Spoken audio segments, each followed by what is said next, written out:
Good evening everyone. आज हम ergonomics training के बारे में डिस्कस करेंगे।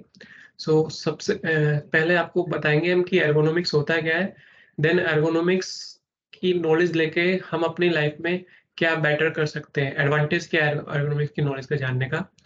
और एर्गोनॉमिक की नॉलेज को जानकर हम अपना जो बैक पेन है या शोल्डर पेन या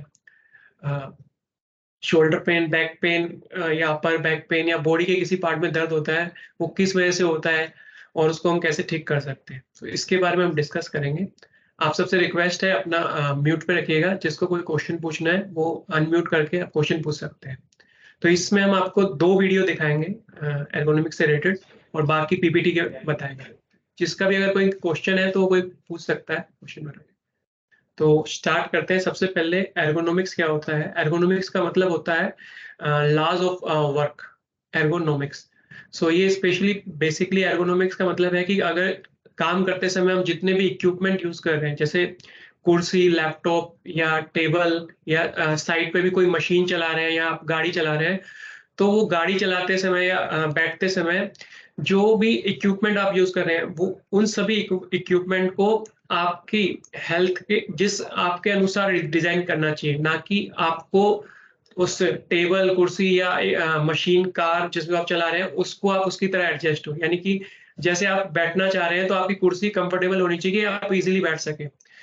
ऐसा नहीं होना चाहिए कि कुर्सी एकदम स्ट्रेट बना रखी है और आप उसपे जबरदस्ती बैठ रहे हैं जिसकी वजह से पेन हो जाता है। तो एर्गोनॉमिक्स का मतलब ये होता है कि हमें चीजों को आदमी के लिए फिट करना है, आदमी को चीजों के लिए नहीं फिट करना। तो एर्गोनॉमिक्स ट्रेनिंग करने से पहले हम कुछ आपको टर्म्स बताएंगे जो जरूरी है आपके लिए जानना। फिर उसके बाद हम एर्गोनॉमिक्स के डीप में जाएंगे, क्या क्या एर्गोनॉमिक्स के लॉस होते हैं। तो सबसे पहले जो एर्गोनॉमिक्स स्टडी करने के लिए हमें सबसे पहले बताना चाहिए हमारी मसल्स क्या होती है। मसल्स हमारे बॉडी के अंदर टिश्यूज होते हैं जिसके अंदर बहुत सारी सेल्स से बने होते हैं। जो भी हम काम करते हैं अपनी लाइफ में, कुछ सामान उठाते हैं, एक जगह से दूसरी जगह जाते हैं, वो सब मसल्स की वजह से होता है। मसल के अंदर कॉन्ट्रैक्शन होता है, एक्सपेंशन होता है। इसकी वजह से हम कोई भी काम कर पाते हैं। तो जो हमारे बॉडी में है 639 मसल्स होती है टोटल। मसल का जो मेन काम, जैसे मैंने बताया, कोई भी काम हमारा शरीर का बिना मसल्स के नहीं हो सकता। हार्ट बीटिंग है, डाइजेशन है, ब्रीथिंग, बॉडी मूवमेंट, लिफ्टिंग, ये सब काम आपको मसल्स के थ्रू ही कर सकते हैं। आपकी मसल कॉन्ट्रैक्ट होती है, देन रिलैक्स होती है। एक्सपेंशन और कॉन्ट्रैक्शन की वजह से ही हम काम कर पाते हैं। तो मसल्स 3 टाइप की होती हैं। एक होती है स्केलेटल, जो हमारे स्केलेटन में यूज होती है, जो मसल्स जो हमारे स्केलेटन को कैच करके रखती है। दूसरा कार्डिक मसल होती हैं, जो हमारी हार्ट के अंदर जितनी मसल्स हैं उनको कार्डिक मसल्स बोलते हैं। तीसरा स्मूथ मसल्स होती हैं, जो हमारे डाइजेशन सिस्टम के इंटरनल पार्ट्स में यूज होती हैं। जैसे हमारा स्टोमक होता है, लार्ज इंटेस्टाइन, स्मॉल इंटेस्टाइन, वहां पर यूज होती है। वहां ये 3 तरह की मसल्स यूज होती है। देन इसके बाद जो मसल्स की वजह से हमारे इंजरी होती है, तो जितना भी आप पेन महसूस करते हैं गर्दन में, अपनी बॉडी के किसी पार्ट में, बैक पेन होता है, अपर बैक पेन होता है, लेग में पेन होता है, वो बिकॉज ऑफ मसल्स होता है। मसल्स के डिसऑर्डर की वजह से होता है। इसका सबसे पेन से बचने का सबसे अच्छा तरीका, मसल्स को हेल्थी रखिए, तो आप अपने ये जो पेन हो रहा है इसको आप ठीक रख सकते हैं। तो एक आपको मसल्स को हेल्थी रखना एक्सरसाइज करके, दूसरा बैलेंस डाइट खानी है, उससे आपको बड़ा इम्पैक्ट होता है मसल ओके रखने का। तो ये जिस तरह से एक मसल्स हो हमारे लेग, जैसे ये आपका बाइसेप्स की मसल्स है, तो मसल्स के अंदर इस तरह से टिश्यू होता है। टिश्यू के अंदर ये सेल्स होती है मसल्स की। ये एक एक सेल डैमेज होती है जब भी कोई हमारा पेन होता है, तो हमें इस सेल के लेवल पे अगर हम काम करेंगे ठीक, तो हम इसको मसल्स को रिपेयर कर सकते हैं। इसके बाद दूसरा एक जो मसल्स के बाद होता है हमारे टेंडन होता है। टेंडन एक टिश्यू होता है जिसका काम होता है हमारी बोन्स को मसल से जो जोड़ के रखता है, उसको टेंडन बोलते हैं। एंड दूसरा होता है लिगामेंट। लिगामेंट होता है जो हमारी एक बोन को दूसरी बोन से जोड़ता है, टिश्यू, उसको बोलते हैं लिगामेंट। लिगामेंट ज्यादातर आपको ज्वाइंट्स में मिलता है। इस तरह से यहाँ आपके हाथ में अंगूठे के पास जहाँ पे ज्वाइंट होगा वहां पर लिगामेंट होता है। तो कभी आप फिजियोथेरेपी के पास गए होंगे तो ज्यादातर ये टर्म्स यूज होते हैं, टेंडन्स एंड लिगामेंट। देन जो हमारी ह्यूमन मसल्स होती हैं वो एक स्प्रिंग की तरह होती है। मतलब ये नॉर्मल कंडीशन है स्प्रिंग की। जब प्रेशर बढ़ता है तो स्प्रिंग डाउन होती है, जब प्रेशर हट जाता है, जब हम फोर्स लगाते हैं तो हमारी मसल्स कॉन्ट्रैक्ट होती हैं, जब फोर्स हट जाता है तो वापस एक्सपेंशन होती हैं और एक्सपेंशन होके वापस अपनी नॉर्मल कंडीशन में। तो अगर मसल हमारी नॉर्मल कंडीशन में रहे तो उसको कोई चोट नहीं लगती। लेकिन जब भी मसल्स हमारी एक बार कॉन्ट्रैक्ट हुई, कॉन्ट्रैक्ट होने के बाद अगर उसी कंडीशन में रह गई तो उसमें इंजरी आती है। जो आप पेन महसूस करते हैं अपनी बॉडी में, वो इसलिए महसूस करते हैं कि जो आपकी मसल्स है वो एक जगह कॉन्ट्रैक्ट होके रुक जाती है। सो ये कॉन्ट्रैक्ट क्यों होती है इसका हम आगे बताएँगे रीज़न्स, क्यों कॉन्ट्रैक्ट होती है, अगर कॉन्ट्रैक्ट हो जाए तो कैसे ठीक कर सकते हैं वो। इसका मैं वीडियो भी दिखा देता हूँ एक आपको। ये हमारी बैक साइड का एक वीडियो का फ़ोटो है। तो मसल्स के अंदर इस ये कॉन्ट्रैक्ट और एक्सपेंशन होती है और जब कॉन्ट्रैक्ट होने के बाद अगर ये मसल्स वापस खुलती नहीं है, तो इस तरह की नोट्स बन जाती है, गाँठें बन जाती हैं हमारी बॉडी के अंदर। इनकी वज़ह से आपको पेन होता है, लगातार कांस्टेंट पेन होता है। इसका मैं एक वीडियो दिखाता हूँ आपको, जिसमें आपको क्लियर होगा कि हमारी मसल्स किस तरह कॉन्ट्रैक्शन और एक्सपेंशन करती है।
तो इस वीडियो में दिखा रहे हैं अगर आपको यहाँ पर प्रॉब्लम हो रही है आपकी मसल्स में, तो इसकी वजह से ये भी हो सकता है कि आपको पेन गर्दन में महसूस हो कंधे में, लेकिन आपका प्रॉब्लम यहाँ पर बैक साइड में है। तो जो ये पेन जहाँ पर प्रॉब्लम की वजह से किसी दूसरी बॉडी के पार्ट में होता है, उसको रेफर्ड पेन बोलते हैं। तो इसमें जो इस वीडियो में दिखाया गया है, यहाँ कंधे में अपना जो शोल्डर ब्लेड्स होते हैं, यहाँ पर आपको आपकी जो मसल्स है वहाँ पे नोट्स बन गई हैं, उसकी वजह से आपको गर्दन में पेन होता है, हाथ में पेन होता है। तो एक सैंपल दिखाया गया है कि कई बार हमें पता ही नहीं लगता है कि पेन कहीं और हो रहा है और हमारी बॉडी के पार्ट्स में जो प्रॉब्लम होती है वो दूसरी जगह होती है।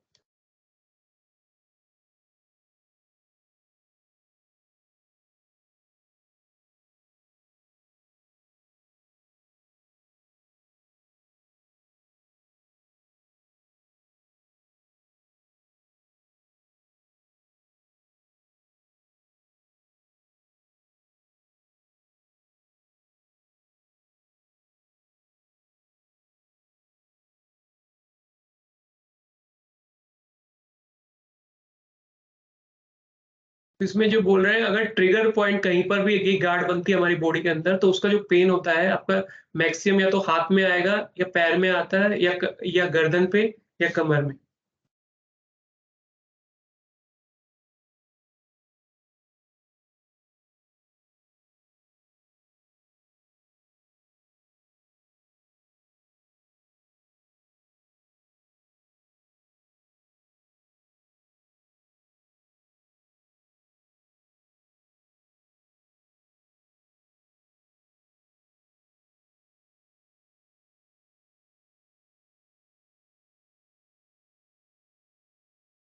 तो इसमें ये बताया जा रहा है कि ये जो हमारी मसल्स आपकी कॉन्ट्रैक्शन और एक्सपेंशन होती हैं, अगर आप पोस्चर गलत रखते हैं या इस पे ज़्यादा इसको रिपिटिशन में आपका बॉडी पे वेट ज़्यादा आता है, कंधे पे वेट ज़्यादा आता है या ज़्यादा यूज़ करते हैं या बिल्कुल कम यूज़ मूवमेंट होते हैं, तो इस तरह की आपकी ट्रिगर ये नोट्स बन जाती हैं, उसकी वजह से बॉडी में पेन महसूस होता है। तो ये और एक और रीज़न जो इसमें बताया गया है आपकी इमोशनल स्ट्रेस की वजह से, अगर आप स्ट्रेसफुल हैं, उसकी वजह से भी ये बॉडी में नोट्स बन जाती हैं, तो नोट्स की बनने की वजह से हमें पेन महसूस होता है डिफरेंट पार्ट्स में।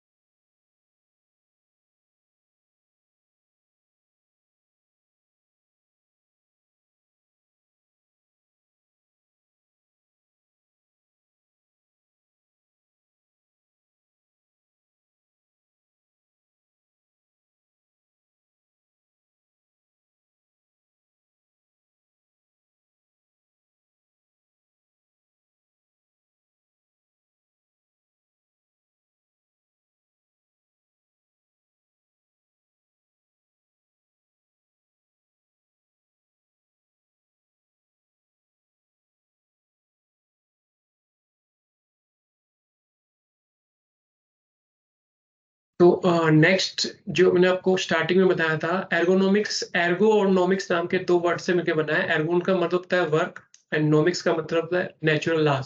सो हमारे काम करने के जो लॉज होते हैं उसको एर्गोनिक्स बोलते हैं। एंड द डेफिनेशन है एर्गोनिक्स की वही है, science, it is the science and the art of fitting the job and the work place to workers need. So कोई भी हमारा काम है या इक्विपमेंट है जिस पर हमें काम करना है, उसको फिट करना है हमारी फैसिलिटी, ह्यूमन की फैसिलिटी के अकॉर्डिंगली, ना कि ह्यूमन को फिट किया जाए इक्विपमेंट की वजह से। इसका एग्जांपल है, जैसे आपकी कोई गाड़ी की सीट बनती है, वो सीट अगर मान लो बिल्कुल स्ट्रेट बना दिया है जो भी मैन्युफैक्चर है उसने, और आप उस पे बैठ के ड्राइव करते हैं 1-2 घंटा, तो आपकी पूरी बॉडी, आपकी कमर में पेन होने लगता है। लेकिन जो अगर वो गाड़ी की वही सीट अगर आपके एर्गोनॉमिक्स डिजाइन के अकॉर्डिंगली बनाई जाती है कि आपको बैठने में ईज़ी हो, तो उसको बोलते हैं, वो हमारी बैक पेन को कम से कम कर देगी। तो जो सेकंड एग्जांपल हो गया कि हम गाड़ी की सीट को फिट कर रहे हैं अकॉर्डिंग टू ह्यूमन नीड्स, और फर्स्ट एग्जांपल में हम क्या कर रहे हैं, हम एक इक्विपमेंट बना रहे हैं और उसमें आदमी को फिट कर रहे हैं। तो ये डिफरेंस होता है इकोनॉमिक्स एर्गोनॉमिक्स से। तो एर्गोनॉमिक का जो ऑब्जेक्टिव मैंने बताया था सबसे पहले, अगर आपको एर्गोनॉमिक्स का नॉलेज है तो आप अपना पोस्चर ठीक कर सकते हैं और आपको body pain, back pain, neck pain ये कम होगा, उससे आपकी एफिशिएंसी एंड प्रोडक्टिविटी इंक्रीज होगी, और आप इंजरी के रिस्क को कम कर सकते हैं कम से कम, अगर आप एर्गोनॉमिक्स के बारे में जानते हैं। सो एर्गोनॉमिक्स के बारे में जब हम स्टडी करते हैं तो सबसे जो जिन फैक्टर्स के बारे में बात करते हैं उसमें है सबसे पहले working in awkward position and postures. So सबसे पहले हमें पोस्चर ठीक करना पड़ता है, फिर उसके बाद जिस बारे में डिस्कशन होता है प्रोलॉन्ग सिटिंग एंड स्टैंडिंग, जो आप काफी देर तक सिटिंग या स्टैंडिंग करते हैं उसका क्या इम्पैक्ट आता है बॉडी पे वो। देन बेंडिंग, रीचिंग, स्ट्रेचिंग, मतलब आप बैंड ज्यादा कर रहे हैं अपनी बॉडी को, या फिर आप बैठे हैं और अपने हाथ या पैर को स्ट्रेच ज्यादा कर रहे हैं, उसका भी इम्पैक्ट आता है आपकी बॉडी के पेन्स पे। Then driving for extended period of time, अगर आप ज्यादा लंबे समय के लिए ड्राइव करते हैं तो भी आपकी बॉडी में पेन होता है। देन अगर हेवी लिफ्टिंग, आप जिम जिम में जाके आपकी जो नॉर्मल कैपेसिटी है उससे ज्यादा वेट उठाते हैं, उसका भी बॉडी में इम्पैक्ट आता है। इल्यूमिनेशन, अगर लाइट प्रॉपर नहीं है आपके बैठने की या रहने की जगह पर, उसका भी आपकी बॉडी पे इम्पैक्ट आता है। ऑकवर्ड लिफ्टिंग, जो आप नीचे अगर सामान रखा हुआ है उसको ऊपर उठाते हैं, उसका तरीका गलत यूज कर रहे हैं, तो भी आपकी बॉडी पे इम्पैक्ट आता है। Then lifting in combination with twisting, आप सामान उठा भी रहे हैं और सामान उठाते उठाते अपनी बॉडी को ट्विस्ट भी कर रहे हैं, तो उस टाइम भी आपकी बॉडी पर इम्पैक्ट आता है। देन पुशिंग, पुलिंग, कैरिंग, जब आप पुश कर रहे हैं, पुल कर रहे हैं, उस टाइम भी आपको बॉडी के पोस्चर को करेक्ट रखना चाहिए। Then accident, slip, trip, falls, इस टाइम भी बॉडी में इंजरी होने का चांस रहता है। अगर वाइब्रेशन है या नॉइज ज्यादा है वहां पर जिस जगह पर आप काम कर रहे हैं, तो भी आपका बॉडी इंजरी होने का चांस ज्यादा रहता है। रिपीटिशन, अगर आप एक ही फिजिकल वर्क बार बार रिपीटिशन कर रहे हैं और वो आपकी बॉडी में धीरे धीरे स्ट्रेस डालता है, तो वो भी आपको इंजर्ड कर सकता है। देन कॉन्टेक्ट स्ट्रेस, एंड अगर थर्मल कंडीशन, मतलब टेम्परेचर अगर उस जगह का ओके नहीं है, तो वो भी आपकी बॉडी कंडीशन पे इम्पैक्ट डालता है। सो एर्गोनॉमिक्स की एक 1997 में स्टडी हुई थी, तो 420 लोगों पे स्टडी की गई थी, तो उसमें जो सबसे निकल के आया था, जो 63% लोगों को या तो गर्दन का पेन था या शोल्डर का पेन था, 51% को लो बैक का पेन था, और 30% को हैंड रिस्ट रिस्ट का पेन था। एर्गोनॉमिक्स के अंदर जो इंजरी होती है उसको जनरली बोलते हैं work related musculoskeletal disorders, short में बोलते हैं WMSD। सो ये कैटेगरी होती है जिसकी वजह से इंजरी होती है हमारी बॉडी। सो जो मस्कुलोस्केलेटल डिसऑर्डर्स होते हैं, उसमें जो इंजरी होती है उसमें दो तरह की इंजरी, वो जो इंजरी होती है उसका मेन रीजन होता है या तो आप रिपीटेटिव मोशन कर रहे हैं या आपको कंटिन्यूसली बॉडी पे स्ट्रेस आ रहा है, उसकी वजह से होती है। तो इसमें दो इंजरी जो बहुत फेमस है, वो है कार्पल टनल सिंड्रोम, ये आपके, और टेनिस एल्बो। सो कार्पल टनल सिंड्रोम में क्या होता है, आपकी जो आपके हाथ में 3 तरह की नर्व होती है, मीडियन नर्व होती है, अल्नर नर्व और रेडियल नर्व। इसमें से एक नर्व है जो आपकी मीडियन नर्व, ये प्रेस हो जाती है, उसकी वजह से आपके हाथ में पेन होता है यहाँ पर, इस मिडिल फिंगर में। इसको बोलते हैं कार्पल टनल सिंड्रोम। और दूसरा टेनिस एल्बो होता है, आपकी एल्बो के अंदर पेन होने लगता है, और ये होता है कि अगर आप ज़्यादा जैसे टेनिस के प्लेयर्स हैं वो ज़्यादा यूज़ करते हैं, क्रिकेटर होते हैं जिसका भी हाथ से मूवमेंट ज़्यादा होता है, उनको इस चीज़ में चांस ये इंजरी होने का चांस ज़्यादा रहता है टेनिस से। सो ये जो बॉडी पार्ट्स हमारे जिन जगह पर ज़्यादा प्रोन होते हैं, जहाँ पर इंजरी ज़्यादा हो सकती है, वो बैक, अपर और लोअर बैक में ज़्यादा चांस होता है इंजरी होने का। देन आपका नेक में ज़्यादा चांस होता है इंजरी होने का, और आपका आर्म्स एंड हैंड्स में, लेग्स एंड फीट्स में, इन जगह पर आपका एर्गोनॉमिक्स की इंजरी होने का चांस ज़्यादा रहता है। Musculoskeletal disorder sign and symptoms, जो आपका पता कैसे लगता है कि आपको इंजरी होना शुरू हो गया है या हो गई है, सो उसमें आपका सबसे पहले होता है decrease ROM, range of motions. मतलब अगर आप एक चीज को 10 बार उठा सकते थे तो धीरे धीरे वो आपको 5 बार उठा पा रहे हैं उसको।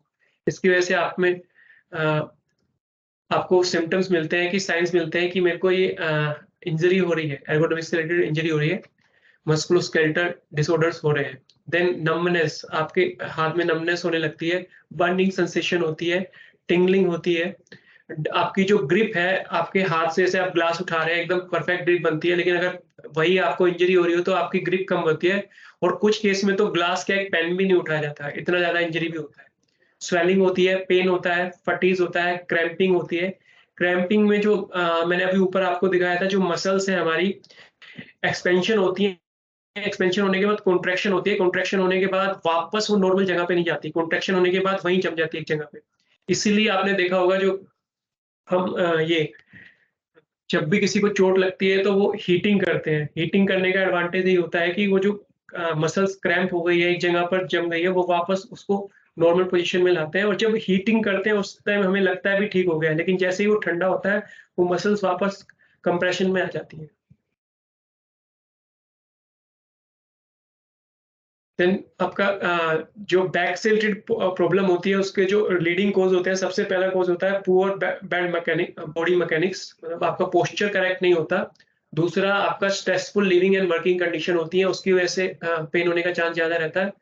तीसरा, आपकी बॉडी में फ्लेक्सिबिलिटी नहीं रहती। चौथा, आपका स्ट्रेंथ नहीं रहती। तो अगर आप बिल्कुल एक्सरसाइज नहीं करते और आपकी बॉडी की फ्लेक्सिबिलिटी धीरे-धीरे कम हो जाती है, आपकी बैक में लोड उठाने की क्षमता कम हो जाती है, तो बैक पेन होने के चांस ज़्यादा रहते हैं। तो आपको एर्गोनॉमिक्स अप्रोचेस क्या होती है कि आपको कैसे ठीक कर सकते हैं। सबसे पहले आपको पोस्चर ठीक रखना चाहिए आपको। सेकंड, आपको जो भी सामान उठाते हैं, आप नीचे से ऊपर उठाते हैं, जिम करते हैं, किसी भी तरह का वेट उठाते हैं, वो सही टेक्निक यूज़ करनी चाहिए। एक्सरसाइज करनी चाहिए आपको रेगुलर बेसिस पे। एक्सरसाइज करने का एडवांटेज क्या होता है, जैसे अभी हमने आपको बताया, मसल्स आपकी कॉन्ट्रैक्शन और एक्सपेंशन होती है। सो अगर आप में से जो भी रेगुलर एक्सरसाइज करता है, उसकी मसल्स कंटिन्यूअसली कॉन्ट्रैक्शन और एक्सटेंशन होती है, तो नॉर्मल कंडीशन में रहती है। और जो लोग एक्सरसाइज नहीं करते, उनका ज्यादातर मसल्स धीरे धीरे कंप्रेशन में चले जाती है, इसलिए उनकी मूवमेंट और भी आउटरीच भी धीरे धीरे कम होती जाती है। देन स्ट्रेचिंग, जितना आप स्ट्रेचिंग करेंगे हाथ की, पैर की, आपका बॉडी के मूवमेंट्स की, उतनी ज़्यादा आपकी मसल जो भी कंप्रेस हुई है, वो वापस नॉर्मल कंडीशन में। जो लिफ्टिंग टेक्निक की बताते हैं, लिफ्टिंग 2 तरह की टेक्निक हमें यूज़ करनी चाहिए। जिस तरह से अभी हम यूज़ करते हैं, हम सामान उठाने के लिए पैर आपके सीधा कमर मोड़ते हैं, जैसे ये डायग्राम में दिखाया गया है, और उस तरह से सामान उठाते हैं। इसमें इस तरह से सामान उठाने में सबसे ज़्यादा प्रेशर आपका लोअर बैक पे पड़ता है, और यहाँ इंजरी होने का चांस होता है। तो सही तरीका क्या होता है सामान उठाने का, आप अपने घुटनों को प्रेस कीजिए, कमर सीधी रखिए, बैठिए, फिर सामान उठाइए, फिर सीधे खड़े होइए घुटने के बल, और फिर आगे चलिए। मतलब कमर को आपको कमर आपका ऐसे स्ट्रेट लाइन में रहनी चाहिए, तो आपका कोई आपको इंजरी नहीं होगी सामान उठाते समय।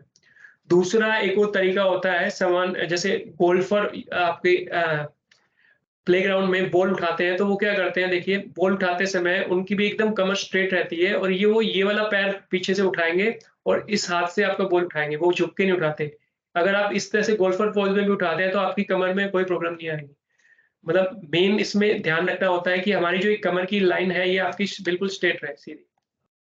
तो ये अगर सीधी रहती है, तो आपका चांस इंजरी का कम होता है। इस गोल्फर पोज़ में भी यही होता है, हमारी ये बैक की लाइन स्ट्रेट रहती है, और हम एक पैर को उठाते हैं, उसकी वजह से हम नीचे झुकते हैं और सामान उठा लेते हैं, और हमारी बैक में कोई प्रॉब्लम नहीं होती। देन उसके बाद जब हम कंप्यूटर के सामने बैठते हैं तो भी हमें एर्गोनॉमिक्स में क्या-क्या चीज़ ध्यान रखनी चाहिए। सबसे पहले जो आपका आइज़ का लेवल है, वो जितना कोशिश करिए अगर पैरेलल है उतना अच्छा है। जितना आप नीचे की तरफ देखेंगे, स्पेशली लैपटॉप जो लोग यूज़ करते हैं, उनका तो और ज़्यादा नीचे देखना पड़ता है। तो ये आपका जो गर्दन है, ये नीचे झुका के देखना पड़ता है। इसकी वजह से यहाँ पर पेन शुरू हो जाता है। तो यहाँ पर आपका C1 से लेके 6-7 C7 तक आपकी जो रीढ़ की हड्डी होती है, उसमें मसल्स होती हैं, उसमें किसी में भी इंजरी होने का चांस होता है। तो जो लोग ज़्यादातर झुक के काम करते हैं आगे की तरफ, उनमें गर्दन का पेन होना चांसेस रहता है। उस गर्दन के पेन की वजह से आपका अपर शोल्डर का भी पेन हो सकता है और अपर शोल्डर के पेन से जो रेफर पेन अभी हमने वीडियो में दिखाया था, आपके हाथ ही में या पैर में जा सकता है। सो पहली चीज़ आपको ये स्ट्रेट रखना है। दूसरा आपको बैक स्ट्रेट रखनी है बैठते समय। हाथ आपके स्ट्रेट रहने चाहिए। हाथ हमेशा टेबल पे रखें तो सबसे अच्छा है, आपको सपोर्ट मिल जाएगा हाथ का, या साइड में कुर्सी के ऊपर जो स्टैंड पे हाथ रखें। देन उसके बाद आपका जो पैर है वो 90 डिग्री इस तरह से बिल्कुल टच होना चाहिए फ्लोर पे, और ये 90 डिग्री का एंगल बनना चाहिए आपको। ये आपके घुटने थोड़े से नीचे होने चाहिए हमेशा आपके कमर से। तो अगर आप ये सही पोस्चर यूज़ करेंगे तो आपको बॉडी पेन या किसी तरह की एर्गोनॉमिक्स इंजरी होने का चांस कम रहेगा। देन जब आप कुर्सी भी यूज़ करते हैं, हमारे ऑफिस में या कहीं, तो उसमें आप मिनिमम एर्गोनॉमिक्स के फीचर्स होने चाहिए। फर्स्ट आपकी मूवमेंट रहनी चाहिए। आपकी कुर्सी में कहीं भी आप एक जगह से दूसरी जगह मूव कर सकें। इसका एडवांटेज है कि आपको स्ट्रेच नहीं करना पड़ेगा। दूसरा आपकी हाइट आप एडजस्ट कर सकें इसमें। इसके बाद आपका हैंड की भी आपकी हाइट एडजस्ट कर सकते हैं इसमें आप।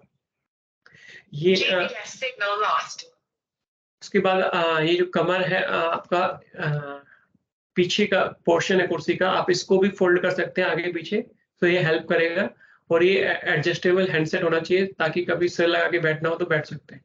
सो ये अच्छे एर्गोनॉमिक्स के डिज़ाइन के अकॉर्डिंगली चेयर लेंगे तो आपको एक्सीडेंट होने का काम कम होगा, या कोई भी इंजरी एर्गोनॉमिक्स की होने का चांस कम रहेगा।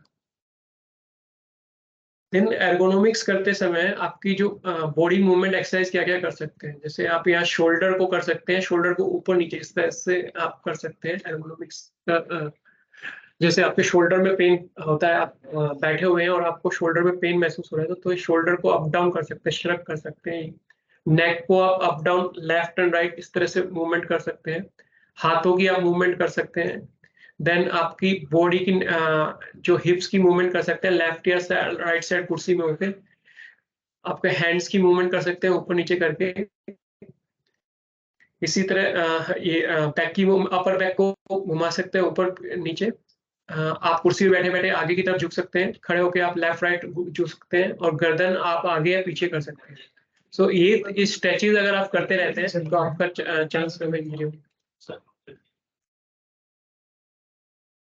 Then ergonomics risk factors. तो एर्गोनॉमिक्स में जो हम चेक करते हैं किस-किस चीज़ पे हमें फोकस करना चाहिए जब हम एर्गोनॉमिक्स की स्टडी करते हैं किसी भी आदमी को जो काम कर रहा है और उसको इंजरी से बचा। तो सबसे पहले तो उसके ऊपर लोड कौन-सा उठाना है उसको, या कंटीन्यूअस कोई लोड है तो लोड चेक करते हैं। उसको वो काम कितनी बार रिपिटेशन करना है और कितनी फोर्स से उसको वो काम करना है।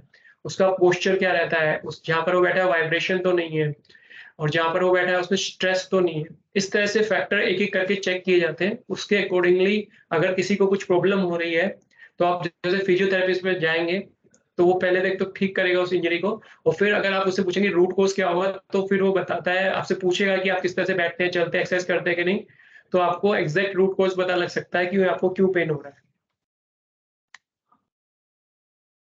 सो अभी तक हो गया कि अभी तक हमने बात की कि इंजरी कैसे होती है, क्यों होती है। अब इंजरी को बचा कैसे सकते हैं, तो हमने पीछे भी बताया था। सबसे पहले हम काम है, अगर आप पोस्चर ठीक रखते हैं, पहली चीज़ पोस्चर आपको बैठते हुए, खड़े होते चलते हुए, खड़े हुए होते हुए और कोई भी सामान उठाते हुए, ये पोस्चर अगर आप ठीक रखते हैं तो आपका पहला स्टेप कंप्लीट हो जाता है एर्गोनॉमिक्स इंजरी से बचने के लिए। देन दूसरा स्टेप आप क्या कर सकते हैं, आप डेली एक्सरसाइज कर सकते हैं। जहाँ भी स्पेशली आपको पेन होता है, मतलब पूरे बॉडी का एक्सरसाइज करना चाहिए, बट जहाँ पर भी आपको पेन हो रहा है जिस बॉडी के पार्ट पे, आप वहाँ पर एक्सरसाइज करें तो सबसे अच्छा है। जैसे अगर गर्दन पे हो रहा है तो गर्दन की एक्सरसाइज कीजिए। आजकल आप यूट्यूब पे देखेंगे या नेट पे देखेंगे तो काफ़ी एक्सरसाइज मिल जाएँगी। और अगर आपको ज़्यादा पेन हो रहा है तो फिर आप फिजियोथेरेपिस्ट से मिलिए, वो आपको एग्ज़ैक्ट एक्सरसाइज बताएगा जिसकी वजह से आपको पेन हो रहा है। देन तीसरा काम आप क्या कर सकते हैं, जब भी आप बैठते हैं तो कम से कम हर 30 मिनट में मूव कीजिए अपनी बॉडी को। मतलब अगर बैठे हुए हैं तो 1 मिनट खड़ा होइए, फिर वापस बैठ जाइए। अगर आप एक लेफ्ट साइड में बैठे हुए हैं तो राइट साइड में बैठिए, थोड़ा आगे पीछे होइए। मतलब टारगेट ये होना चाहिए कि आपकी बॉडी में मूवमेंट होनी चाहिए और जिस एक मसल्स पे ज़्यादा प्रेशर हो रहा है, उस मसल से प्रेशर हटा के दूसरी मसल पे प्रेशर शिफ्ट किया जाए। तो आप ये आधे नहीं तो 1 घंटे के अंदर आप अगर अपनी बॉडी मूवमेंट करते रहते हैं या कुछ चलते हैं या बॉडी की पोजीशन चेंज करते हैं, तो आपको इंजरी होने का चांस कम रहता है। और तीसरा जो हमने बताया था, जो इक्विपमेंट्स जैसे चेयर, टेबल्स वगैरह यूज़ कर रहे हैं ऑफ़िस में साइट पे, वो सब इस हिसाब से होनी चाहिए कि आपको किसी तरह का पेन ना हो। देन इसके बाद आपको जो पोस्चर्स रखना चाहिए वो न्यूट्रल रखना चाहिए, जहाँ पर आपको कम से कम स्ट्रेस हो। जैसे कि अगर आप यहाँ मैं बैठा हूँ, मैं आगे की तरफ झुक रहा हूँ, तो इस समय मेरी बैक में ज़्यादा पेन हो रहा है। पीछे की तरफ झुक रहा हूँ, तो भी प्रॉब्लम है। जितना कोशिश हो कि स्ट्रेट अगर बैठ सकते हैं, न्यूट्रल पोज़ीशन में, उतना अच्छा है। सेम हाथ में भी आपको, पैर में भी न्यूट्रल पोज़ीशन पे रहना चाहिए। ये एक और स्टडी हुई थी, तो स्टडी में देखा गया कि बॉडी में पेन कहाँ-कहाँ पर होता है। तो सबसे ज़्यादा जो पेन होता है बॉडी में 70% केसेज़ में आया है, लोअर बैक केसेज़ में होता है। लोअर बैक में पेन होता है। देन 46% केसेज़ में आया था, नीज़ में पेन होता है। 43% केसेज़ में रिस्ट और हैंड्स में पेन होता है। 42% केसेज़ में आपका शोल्डर और नेक में पेन होता है।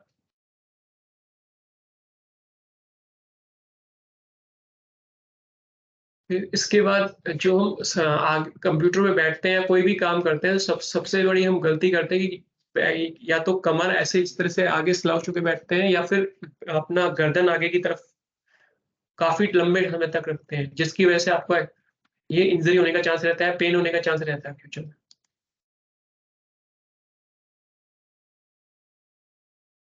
एर्गोनॉमिक्स रिमाइंडर्स में क्या कर सकते हैं हम, जो जब भी आप एल्बो रखते हैं, जितना कोशिश कीजिए अपने शरीर के पास रहे, मतलब काफ़ी आपको स्ट्रेच करके कीबोर्ड पे ना जाना पड़े। जितना नज़दीक है कंप्यूटर पे उतना या लैपटॉप पे उतना अच्छा है। आपकी रेस्ट है वो कंफर्टेबल रहनी चाहिए, टेबल पे रखें या ये स्टैंड्स पे चेयर के, सो दैट आपकी रिस्ट पर ज़्यादा प्रेशर ना आए। इसके अलावा अगर आपको बैक पेन या अपर बैक पेन या लोअर बैक पेन हो गया है गर्दन का और आपको लगता है कि आपका पोस्चर ठीक नहीं है, तो अभी मार्केट में अमेज़न पे आपको पोस्चर करेक्टर मिल सकते हैं। इनको पहनने का एडवांटेज ये होता है कि आप इसको अगर पहनेंगे और इसको पहन के जैसे ही आप आगे की तरफ झुकेंगे, तो ये वापस आपको स्ट्रेट कर देगी। आपकी अपर बैक को या गर्दन को स्ट्रेट प्रेशर आएगा आपकी बॉडी पे, तो जैसे ही आप अगर आगे गलत पोस्चर में आते हैं, तो ऑटोमैटिकली आपको ऑटो करेक्ट कर देगी। इसका एडवांटेज ये होता है कि आपका बॉडी पोस्चर ठीक रखना आ जाता है। लेकिन इसका कुछ केसेज़ में डिसएडवांटेज ये होता है कि अगर आपको आदत हो गई 100% हर बार इसको यूज़ करने की, तो फिर आप इसके बिना आपको पोस्चर करेक्ट रखना मुश्किल हो जाता है। स्टार्टिंग के लिए बहुत अच्छा है कि अगर आपको सीखना है कि पोस्चर बॉडी का कैसे स्ट्रेट रखना है, अगर आप कॉन्शियसली नहीं रख पा रहे हैं। देन दूसरा आपका ये लैपटॉप स्टैंड आता है इस तरह से। इसका एडवांटेज ये होता है कि आप कोई लैपटॉप यूज़ कर सकते हैं, आपका आई के लेवल से मैच कर देगा इसको, आपकी स्क्रीन को। सो आपका जो नेक पे या अपर बैक में या लोअर बैक में पेन होता है लैपटॉप की वजह से, वो कम कर सकते हैं। इसके अलावा ये वेस्ट पिलो आता है। वेस्ट पिलो में क्या एडवांटेज होती है कि जैसे घर पर आप बेड पर बैठे हैं या फर्श पे बैठे हैं, तो बैठते समय आपको कमर का सपोर्ट नहीं मिलता। तो इस वेस्ट पिलो का क्या एडवांटेज है, आप फर्श पे या अपना अ, बेड पे बैठे हुए आप सपोर्ट ले सकते हैं। इससे बैक पे प्रेशर नहीं आता और आपकी बैक सही रहती है। तो जिनको भी ज़्यादा पेन होता है लोअर बैक पेन का, वो लोग इसको यूज़ कर सकते हैं। देन इसके अलावा अगर आपको कॉन्स्टेंटली बैक पेन रहता है, तो इस तरह से बैक रेस्ट आता है। ये लोग काफ़ी लोग यूज़ करते हैं जिनको बैक पेन है या डिस्क प्रॉब्लम होती है, वो लोग कुर्सी के बीच में इसे रखते हैं। इससे आपका बैक पे प्रेशर कम पड़ता है। इवन आप ड्राइविंग करते समय भी इस बैक रेस्ट को रख सकते हैं पीछे। और इसके अलावा अगर आपको बैक पेन रहता है तो मैट्रेसेस आते हैं, हार्ड मैट्रेस आते हैं, स्पेशली बैक पेन के लिए। अगर आप उस तरह के मैट्रेस पे सोते हैं तो आपको बैक पेन होने का चांस कम है, या बैक पेन हो रहा है तो आपको कम होगा। जो नॉर्मल मैट्रेसेस में चांस रहता है कि कुछ लोगों को बैक पेन होने लगता है। तो आप अपना मैट्रेस करेक्ट चूज़ कर सकते हैं इसको। बैक पेन की कुछ एक्सरसाइज है, अगर आपको रेगुलर बैक पेन होने लगा है तो आप अगर रेगुलर एक्सरसाइज करेंगे तो उस बैक पेन से फ्री हो सकते हैं। और अगर आपको कोई अगर कोई किसी तरह की अगर कोई पेन नहीं है और अगर आप कंटिन्यूअसली डेली सिर्फ 5 से 10 मिनट के लिए एक्सरसाइज करते हैं बैक पेन की, तो आपको चांस है कि आपको बैक पेन फ्यूचर में ना हो। क्योंकि ये जो एक्सरसाइज है ये यही काम करती है कि कोई भी आपकी मसल्स है हमेशा उनको नॉर्मल कंडीशन में ले आती हैं। अगर वो एक्सटेंशन में है तो उसको नॉर्मल ले आएँगी, कंप्रेशन में है तो वापस उसको नॉर्मल कंडीशन में ले आएँगी। सेम इस ये अपर बैक की एक्सरसाइज होती है। जितना अगर किसी को अपर बैक का पेन है तो ये अपर बैक की एक्सरसाइज करेंगे तो आपका पेन कम हो जाया करेगा। और आपको बहुत ज़्यादा पेन है तो आपको फिजियोथेरेपी से मिलना चाहिए। वो आपको करेक्ट डायग्नोज़ करके दिखाएगा कि आपको पेन किस वजह से कौन-सी बीमारी की वजह से हो रहा है और कौन-सी एक्सरसाइज आपके लिए ठीक रहेगी। इसके अलावा जो एक मैंने बताया था इसमें जो फैक्टर्स काम करते हैं, एक तो हमारा गलत पोस्चर होता है, एक्सरसाइज नहीं करना होता है, एक हमारी स्ट्रेस की वजह से भी हमारा जो बॉडी में पेन होता है या बैक में या लोअर बैक में पेन होता है। सो इसमें इसको बोलते हैं हम फ्लाइट और फाइट और फ्लाइट रिस्पॉन्स। तो जैसे ही कोई मुसीबत आती है, मान लीजिए कोई जानवर आ गया, शेर आ गया, कोई कुत्ता आगे पीछे पड़ गया, तो हमारे जो सेंट्रल नर्व सिस्टम है हमारा, उसमें एक जो हमारा सेंट्रल नर्व सिस्टम है वो एक रिस्पॉन्स एक्टिवेट करता है हमारी बॉडी में, जिसको बोलते हैं फाइट और फ्लाइट रिस्पॉन्स। तो उस रिस्पॉन्स की वजह से क्या होता है, हमारे अंदर एनर्जी का लेवल एकदम बढ़ जाता है, हमारे अंदर काफी ताकत आ जाती है और हम कोशिश करते हैं या तो हम उससे लड़े या फिर वहां से भाग जाए, मतलब एक नॉर्मल कंडीशन में ना रहे। तो ये होता है फाइट और फ्लाइट रिस्पॉन्स। इस रिस्पॉन्स का एडवांटेज ये होता है कि हमारे पास ताकत हो जाती है उस टाइम लड़ने के लिए। स्ट्रेस जितना भी हम जैसे स्ट्रेसफुल होते हैं काम में, जैसे हमें टारगेट मिल जाता है और हमें कंप्लीट करना होता है, तो भी हम ऑटोमेटिकली फाइट और फ्लाइट रिस्पॉन्स में पहुंच जाते हैं। तो इसमें एडवांटेज ये होता है हमारे पास कि हमारा एनर्जी लेवल बढ़ जाता है इसमें। ये जैसे गाड़ी में होता है, पावर मोड होता है और एनर्जी मोड होता है, तो ये पावर मोड की तरह हमें एनर्जी बढ़ा देता है। तो ये एडवांटेज होता है इसका। लेकिन इसका डिसएडवांटेज क्या होता है, अगर आप ज़्यादा देर फाइट और फ्लाइट रिस्पॉन्स पे काम रहते हैं, स्ट्रेसफुल होके काम करते हैं, तो आपकी बॉडी के पार्ट्स में पेन होने लगता है और धीरे-धीरे आपका एनर्जी लेवल भी कम होने लगेगा और बॉडी के डिफरेंट पार्ट्स में पेन होने लगेगा। सो ये भी एक रीज़न होता है आपका एर्गोनॉमिक्स इंजरीज़ का। तो इसका 3 स्टेज होता है फाइट और फ्लाइट रिस्पॉन्स में। सबसे पहले आपका अलार्म स्टेज होता है, इसमें आपकी आँखें खुली रहती हैं। जो आपके सिम्पटम्स में हम चेक कर सकते हैं, आँखें आपकी खुली रहती है, बॉडी आपकी ट्रेम्बलिंग होने लगती है, काँपने लगती है, आपकी हार्ट की बीट्स काफ़ी तेज़ चलने लगती हैं, आपको पसीना आने लगता है। तो ये जो साइन्स हैं, इनसे आप पता कर सकते हैं कि आप में फाइट और फ्लाइट रिस्पॉन्स में है या नहीं। तो इसकी 3 स्टेज होती हैं फाइट एंड फ्लाइट रिस्पॉन्स की। पहली अलार्म स्टेज होती है। अलार्म स्टेज में क्या होता है, आपको एक बॉडी अलार्म दे देती है, जैसे आपकी हार्ट बीट्स हल्का-सा मूव करने लगेगी जैसे ही कोई खतरा आएगा। देन रेजिस्टेंस स्टेज होती है, इसमें क्या होता है, आप कोशिश करेंगे उस खतरे से अपने आप को बचाने की। देन एग्ज़ॉशन स्टेज होता है, अगर दोनों स्टेज लगातार आपको मतलब बार-बार आप स्ट्रेस मोड में रह रहे हैं, तो आप एक कंडीशन पे आके आपकी बॉडी फिर एग्ज़ॉस्टेड हो जाती है, जो आपको एनर्जी मिल रही है उस मोड में, वो आपको नहीं मिलती है। ये जनरली आपने देखा होगा कि जब जैसे ऑफिस या किसी भी जगह पे आपको जो लोग टारगेट बेस्ड काम करते हैं, उनको डेली स्ट्रेस होती है, तो धीरे-धीरे स्ट्रेस, तो शुरू में तो उनकी बॉडी स्ट्रेस हैंडल कर लेती है, लेकिन धीरे-धीरे क्या होता है, उनकी बॉडी में पेन होता है, बैक पेन या लोअर पेन होता है। उसका रीज़न ये होता है आपका फ्लाइट और कंटीन्यूअसली फाइट और फ्लाइट रिस्पॉन्स में रहते हो, मोड में रहते हैं। तो ये जो फाइट और फ्लाइट रिस्पॉन्स होता है, ये हमारे सेंट्रल नर्व सिस्टम में सिम्पैथिक नर्व सिस्टम की एक्टिवेट होने की वजह से होता है। तो हमारे सेंट्रल नर्व सिस्टम में 2 तरह के मोड एक्टिवेट होते हैं, सिम्पैथेटिक नर्व सिस्टम जिसमें फाइट एंड फ्लाइट मोड होता है और दूसरा होता है पैरासिम्पैथिक नर्व सिस्टम। उसमें क्या है आपका, आप फ्लाइट एंड फाइट रिस्पॉन्स से हटकर वापस आप अपना नॉर्मल रेस्ट और डाइजेस्ट या रेस्ट और रिकवरी मोड में आ जाते हैं। तो इस मोड में आपका क्या होता है कि जैसे आप इस मोड में रहेंगे स्ट्रेसफुल मोड में, तो आपके कुछ ग्लैंड आपकी हार्मोन्स रिलीज करती है, जो कोर्टिसोल हार्मोन्स होता है। सो जितना ज्यादा कोर्टिसोल रिलीज होता है उतना ज्यादा हमारे लिए इंजरी का रीजन बनता है और हम धीरे धीरे थकते जाते हैं, हमारी एनर्जी कम हो जाती है और इंजरी का चांस ज्यादा रहता है। तो आपकी बॉडी जनरली 20 से 60 मिनट तक रहती है इसमें फ्लाइट एंड रिस्पॉन्स में और फिर वापस ऑटोमेटिकली आती है अगर वो खतरा टल गया है तो।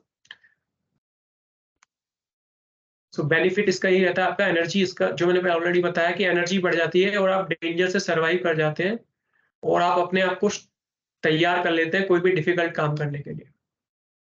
लेकिन नुकसान क्या होता है, जैसे मैंने आपको बताया, क्रोनिक फटीग, आप लगातार अगर इसमें रहेंगे फाइट एंड फ्लाइट रिस्पॉन्स में, तो आपको बॉडी एक तरह से थक जाती है और उसकी एनर्जी लेवल कम हो जाता है, उसमें तरह-तरह के पेन होने लगते हैं बॉडी में, डिप्रेशन में आ जाते हैं, फोबिया हो जाता है आपको, गैस्ट्रोइंटेस्टाइनल इश्यूज। अगर जो लोग ज़्यादा स्ट्रेस में रहते हैं और फाइट और फ्लाइट मोड में रहते हैं, उनका डाइजेशन प्रॉब्लम भी रहता है, हेडेक रहता है, उनको हार्ट अटैक और स्ट्रोक होने के चांस बढ़ जाते हैं, हाई ब्लड प्रेशर, कोलेस्ट्रॉल का प्रॉब्लम ज़्यादा रहता है, इम्यूनो सिस्टम वीक हो जाता है उनका, बॉडी में पेन रहता है।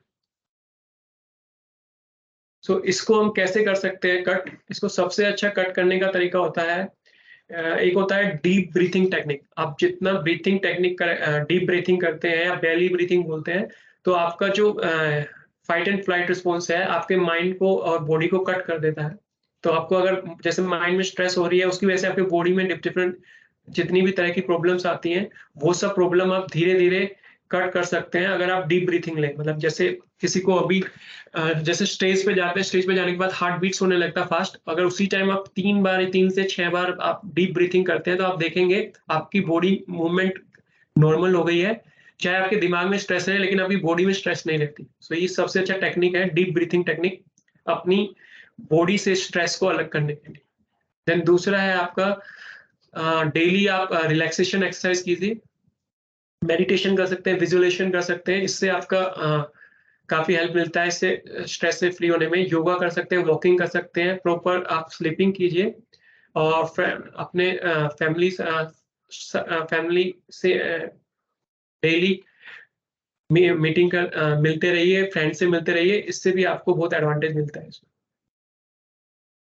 सो जो आपको दूसरा मोड मैंने बताया था हमारी बॉडी के अंदर होता है, वो होता है पैरासिम्पैथिक सेंटर, जो पैरासिम्पैथिक नर्वस सिस्टम, ये हमारा रेस्ट एंड डाइजेस्ट मोड होता है, रेस्ट एंड रिकवर मोड। इस मोड में हमारा क्या होता है, हमारे अंदर एनर्जी कम होती है, लेकिन हमारे अंदर एनर्जी कंटिन्यूअसली बन रही होती है और हमारी एनर्जी कंटिन्यूअसली बढ़ती रहती है।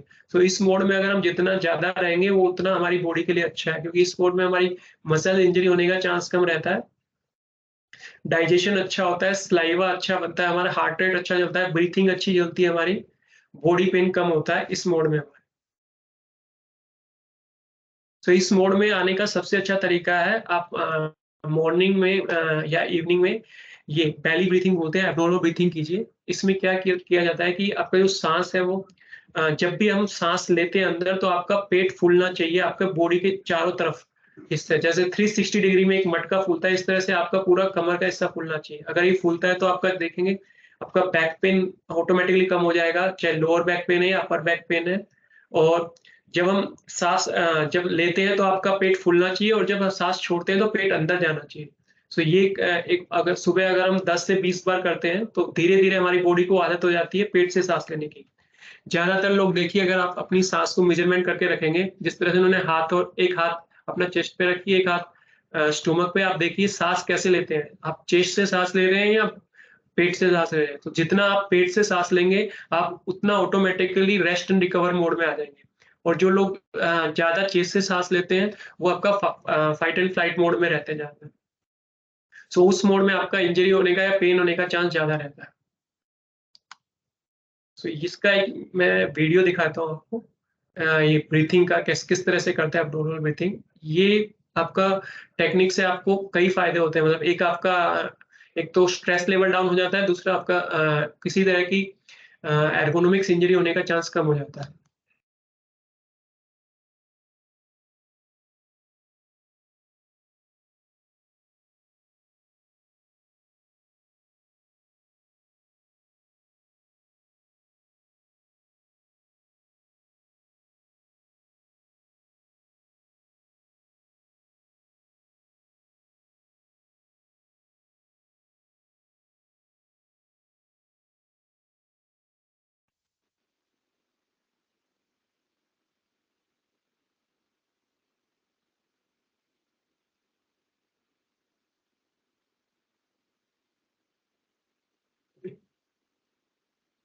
Is our most efficient breath. It's also a calming breath. It taps into the nervous system and tells it to calm down.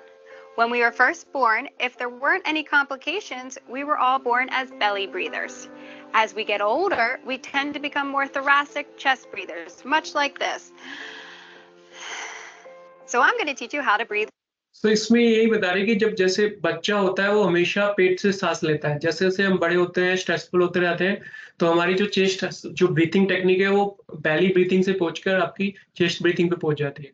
सो ये टेक्निक बताएंगे भी बैली ब्रीथिंग कैसे किया जाता है। अगर ये रेगुलर करें और वापस हम बैली ब्रीथिंग पे आए तो हमारी बहुत सारी प्रॉब्लम सॉर्ट आउट हो सकती है। With your belly, start by laying down on your back. Place one hand on your chest and one hand on your belly. Take a slow, deep breath in through your nose. Feel your belly rise. Breathe out. Feel your belly flatten. Try to keep the hand on your chest as still as possible. Repeat for 10 breaths. You may place a small object on your belly instead of your hand, and you'll notice it moving up and down. Let's move to a standing position. Put one hand on your chest, one hand on your belly. Breathe in slowly through your nose. Feel your belly rise. Breathe out. Feel your belly flatten. Try to keep your hand on your chest as still as possible. Repeat for 10 breaths. Finally, let's come to a comfortable seated position. Place one hand on your chest and one hand on your belly. Breathe in slowly through your nose. Feel your belly rise. Breathe out. Feel your belly flatten. Try to keep the hand on your chest as still as possible. Repeat for 10 breaths. Practice belly breathing in all three positions: lying down, sitting, and standing, twice daily. Complete 10 good belly breaths in each position. These are the steps to learn belly breathing. Eventually working your way up to breathing with your diaphragm while exercising. The more you practice this, the quicker diaphragmatic breathing will become your automatic breathing pattern again.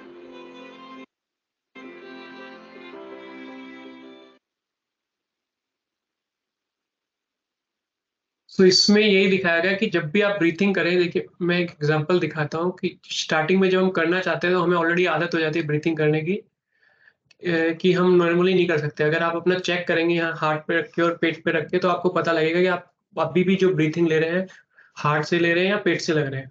तो अगर जब शुरू में हम start करते हैं तो सबसे अच्छा आसान तरीका होता है बेली ब्रीथिंग करने का। आप इस तरह से एक फूंक मारिए।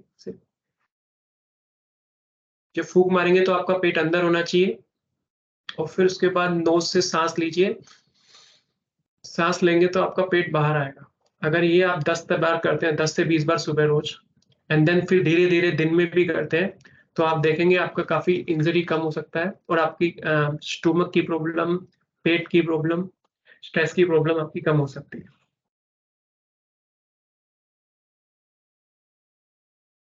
तो इतना मेरी तरफ से इतना ही था। आप में से कोई क्वेश्चन पूछना चाहता है तो पूछ सकता है।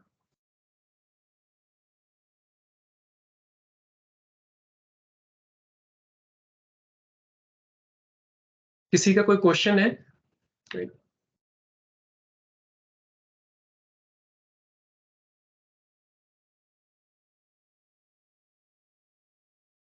ओके, किसी का कोई क्वेश्चन नहीं है तो thank you very much for joining the training. And next week हम फिर जो ट्रेनिंग कराएंगे एक एनवायरनमेंट की कराएंगे, देन उसके बाद एक न्यूट्रिशन की कराएंगे कि आपको क्या खाना चाहिए क्या नहीं। जैसे खाने में आपका प्रोटीन के क्या होता है, प्रोटीन क्या होता है, कार्बोहाइड्रेट्स क्या होता है, विटामिन मिनरल्स क्या होते हैं, फैट क्या होता है, उसके बारे में बताएंगे।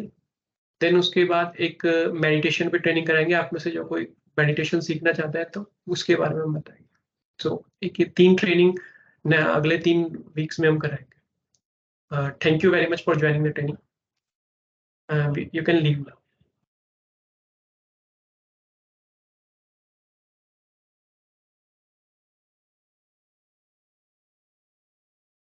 ट्रेनिंग खत्म हो गई तो आप लीव कर दीजिएगा, कंटिन्यूस मत कीजिए। इसकी वजह से क्या है, ये वीडियो रिकॉर्ड हो रहा है, तो रिकॉर्ड होने के बाद काफ़ी लंबा चला जाता है, लोग फ़ोन करके छोड़ देते हैं। आप सबसे रिक्वेस्ट है कि आप लीव कर दीजिए।